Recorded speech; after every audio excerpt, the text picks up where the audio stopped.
Do you have some steps or some frame or something that you could share with us to develop an inclusive mindset?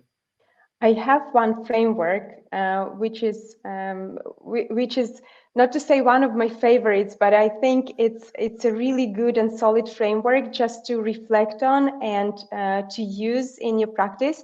So I can briefly share about that, and Absolutely. What? it is actually from the book by Ruchika Tulshyan, uh, Inclusion on Purpose. So I really recommend it.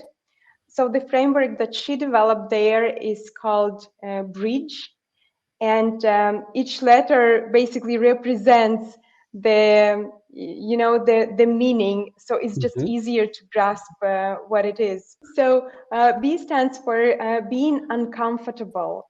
And being uncomfortable is a feeling that we usually try to avoid, but this is something needed for growth. So growth mindset, inclusive mindset, really, it is a necessity.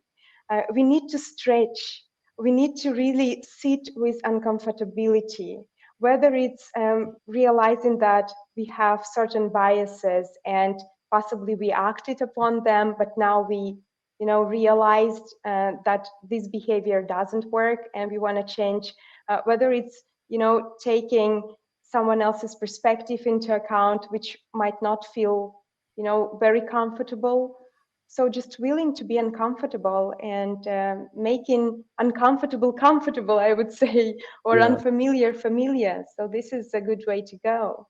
absolutely. And I think the most uncomfortable thing for many of my clients is to acknowledge and admit that they don't know. Like, I don't know, I don't know your background. I don't know your culture. So I need help, right? And help me Mm. understand your perspective, right?